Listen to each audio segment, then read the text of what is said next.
Let me tell you about this wild ride I went through a few years back. My name's Jack Harlan, and at 62, I figured life had thrown me all the curveballs it could.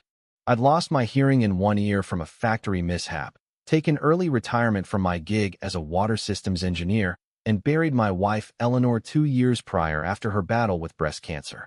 All I had left was our cozy two-story log house by Silver Pond, a spot my great-grandpa Theodore built back in 1885 during the Silver Rush.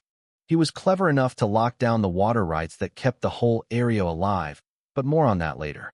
Silver Pond was this tight-knit spot in the Rockies, 52 homes dotted around a 50-acre body of water, properties worth $250,000 to $400,000. The Homeowners Association was chill, just $150 a month for road fixes and park upkeep. Folks waved hello, shared tools, and left each other be. The pond, about 15 feet deep on average, got its flow from the old dam Theodore engineered. Most neighbors had no clue my family basically owned the lifeline to their little heaven. Then Victoria Langford showed up like a storm cloud in summer. She was 45, a sharp-tongued ex-corporate attorney who'd specialized in land deals, fresh off a messy divorce that netted her $22 million. Word was she'd been snubbed by some ritzy enclave in Vail for being new money, and it burned her up. She set her sights on our quiet pond to build her empire and rub it in everyone's faces. She snapped up the prime hilltop plot for $950,000, talking big about a fancy getaway. But one evening, while I was fixing the fence, her voice echoed over the water on a call to some drilling buddy. Survey shows at least 80,000 tons of rare earth minerals, could be way more. That stubborn old coot's got no clue he's on a fortune. Once I force him out via association liens, I'll snag the land rights. My gut twisted. This wasn't about a house. It was a grab for the $60 million vanadium deposit under my place. Back in 1958, the mineral claims had been sold to Rocky Mountain Minerals Incorporated, which folded in 1992, leaving them in limbo. Some active land improvement rule lets surface owners claim them with a big build, say, $3 million worth. My house blocked her empty lot status, so her fix? Boot me out.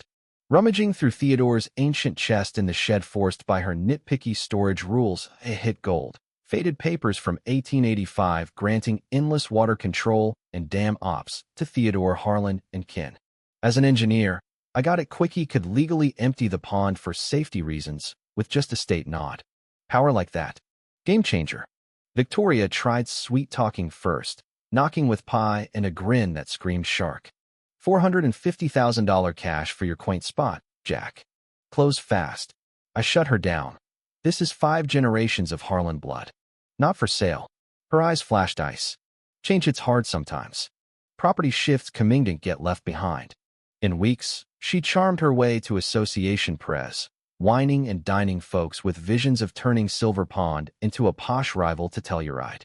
Promised $4 million in upgrades, 50% value spikes. She won 32-20. I was in the losers. Then the torment kicked in. New 52-page pond prestige guidelines nailed my house. Stain color wrong, herb patch, farming violation, needed $20,000 fixes in 60 days. Fines piled up, $400, then $700, $1,200, hitting $14,000 by fall. Her $6 million fortress rose like a bully, its overhanging terrace shading my yard, blocking the sun, turning my haven dark. Construction was hell. Jackhammers at dawn by my window, trucks blocking my drive, debris wrecking Eleanor's rose bed. My water pressure dropped to a drip from their taps. Property dipped to $190,000. Neighbors whispered sympathy, but stayed mum, fearing her wrath. Her $800,000 fake lagoon with cascades and endless pool, all fed by my dam. She bragged online about endless resources for future ventures, hosting drill execs from Summit Mining Corp, plotting pond access for processing. Legally, it was siege warfare. Liens hit $22,000. Forced sale loomed.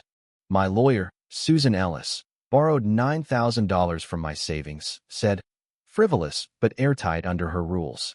She's got bottomless pockets you don't. Victoria spread rumors. Poor Jack's unraveling since Eleanor. Safety risk. Invites dried up. Eyes averted. But I fought smart cameras caught her scheming calls. That plot's key for Summit by February.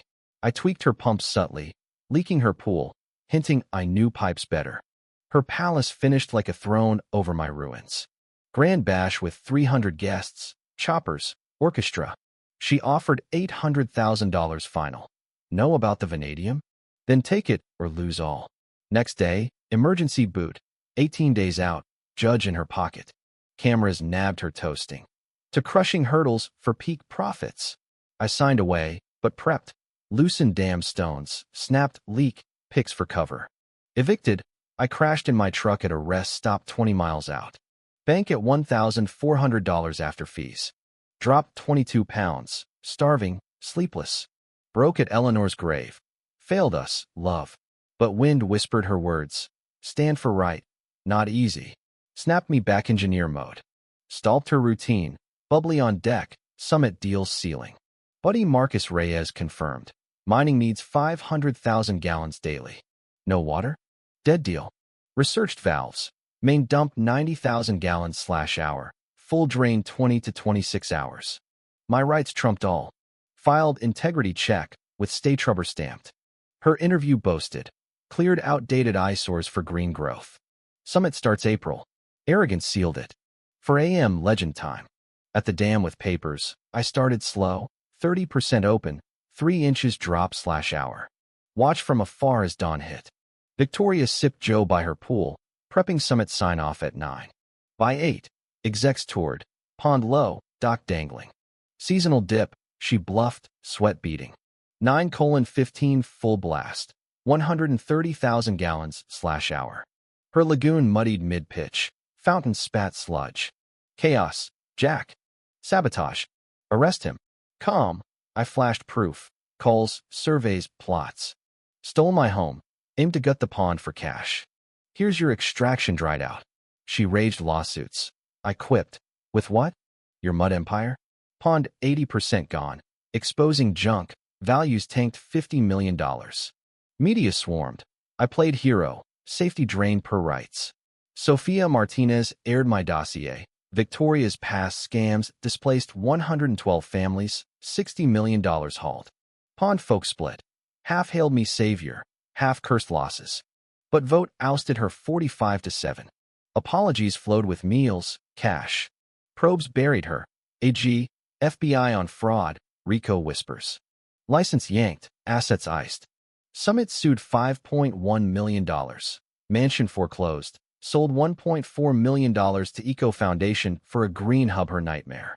Pond refilled in 16 days, cleaner after muck purge. I donated vanadium rights to Silver Pond Preserve. No digs ever, 600 acres wild, $5 million fund for upkeep, tours. One $950,000 suit, rebuilt green home. Became pond watchdog, pinned bestseller The Gatekeeper, testified for Harlan Act, curbing associations in 22 states. Years on, spotted Victoria scrubbing at the center her old paid-in-service vest. Broke down. Ruined all, Jack including me. Forgave, but stressed accountability. She turned, aiding Ecor stores, humble at $35,000 per year. Ponds thriving 50% pricier, ecosystem pristine. At 67, I sipped on coffee by Eleanor's expanded garden, pup liberty at my feet, mentoring kids on stewardship. Was draining the pond justified, even if it wrecked innocent folks' savings? Should I have let Victoria rot without forgiveness? Or does redemption beat endless grudge? Did corporate greed deserve such a splashy takedown? Or was there a quieter path? Spill your takes below debate, like if it hooked you, and subscribe for more real-life twists that make you question everything. What's your boldest stand against a bully?